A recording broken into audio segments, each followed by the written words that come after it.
That's a gorgeous little track there from Hetty Kate. Now we have on the line our fabulous Kate Herbert, and on the other microphone we have Nick Tolhurst. Kate, how are you? I'm okay, thank you. Hi. You're in Aireys Inlet, yeah? I am. I'm down the coast, and you lucky it's gorgeous outside the window. Oh, beautiful. Oh, I hope you're going outside, are you? I will be after this. I'm not going to walk around while I'm talking to you because I need to look at the notes, don't I? Absolutely. So you won't be seeing any theatre down there, but what have you been doing?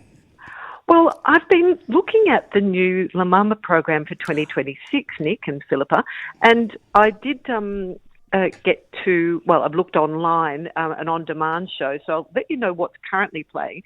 So what started at Courthouse this week is Back to Te Maunga, which is a Maori play set in New Zealand. There's another coming up called Some Secrets Should Be Kept. I've looked at Moongazing, which is now online, on demand. So you can watch it until next week, Monday night, midnight. Oh, I'll tell you briefly about that, very briefly, and then I'll talk about the program, which is an interesting change to what La Mama's been doing. It's some Japanese language and some English language. A young Japanese-Australian woman. She's essentially tethered to her, it's an online advisor. I call it a Siri of the future that gives her advice, and it's sort of AI voice of the future. But the play sort of drifts between waking life and a digital dreamscape. What's guidance mean in this age of what we'd call disembodied voices? But my favourite moment in this flickering world is a mysterious older woman, older than the hills, Yumi Umyamara, who is moving in her stylized buto, slow, sinewy, exquisitely controlled movement. And she, I think, is, I suppose I call her the heart, the beating heart of this. It's beautiful and beautifully lit, lovely design. It really translates well onto the screen. So if you want to look at something before Monday midnight, I think it usually lets you watch until into Tuesday. But it's finished in the theatre. What's happening in the season? I don't know if you know anything about this, Nick and Phillipa. No, it's because La Mama's come back after being dark for a while. A hiatus of development and explorations and residencies because they were looking for other funding when they lost yet again their application for 4-year major company funding from the Australia Council. They have state funding and now a lot of philanthropic and other partnerships. Regional Arts Victoria, Arts Melbourne. But for the first 4 months, there are 1 month blocks, 2 shows per month, one at La Mama, one at Courthouse. That's different. It used to be 2 to 3 weeks, sometimes 1 week seasons, and there might be a quick turnaround, and the shows went all year, the year before last and before that, with a small budget. Now it's 2 shows per month, and the education shows are in amongst that, selected from those. So Feb till May, there are 2 shows a month.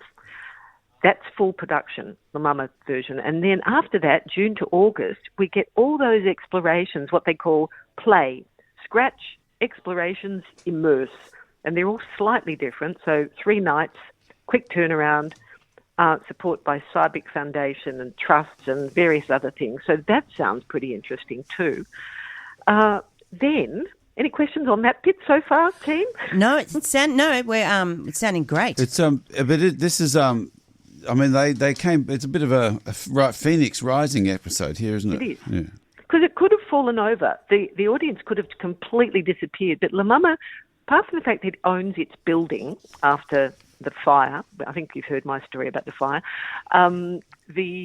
Before that, they had bought the building through fundraising. Then there was rebuilding, completely new building, gorgeous space. So they own that. It's the funding for the programs that they really needed to find again.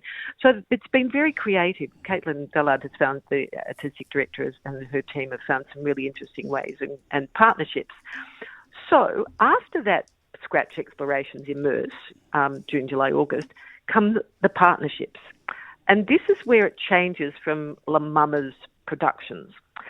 The first one, which I think is still to be confirmed in September, is called the Hope Punk, P-U-N-K, Climate Festival, with storytelling and skills development in, climate advocacy and action, supported with learning experiences programs and science gallery and Griffith Uni's performance ecology research lab. Interesting partnerships. I mean, cleverly sought out, I would think.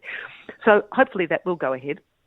And at the end of that same month, for a week, is the Melbourne Festival of Puppetry, which has often, I think most frequently, been at La Mama, City of Melbourne, Arts Centre Melbourne.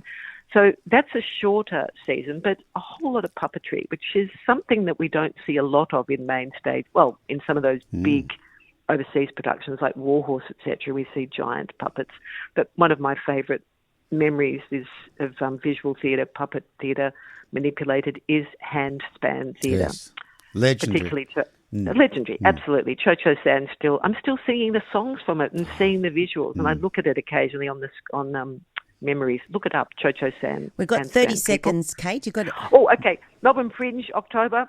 November is Cultural Conservation in Action, First Nations led by Glenn Shea.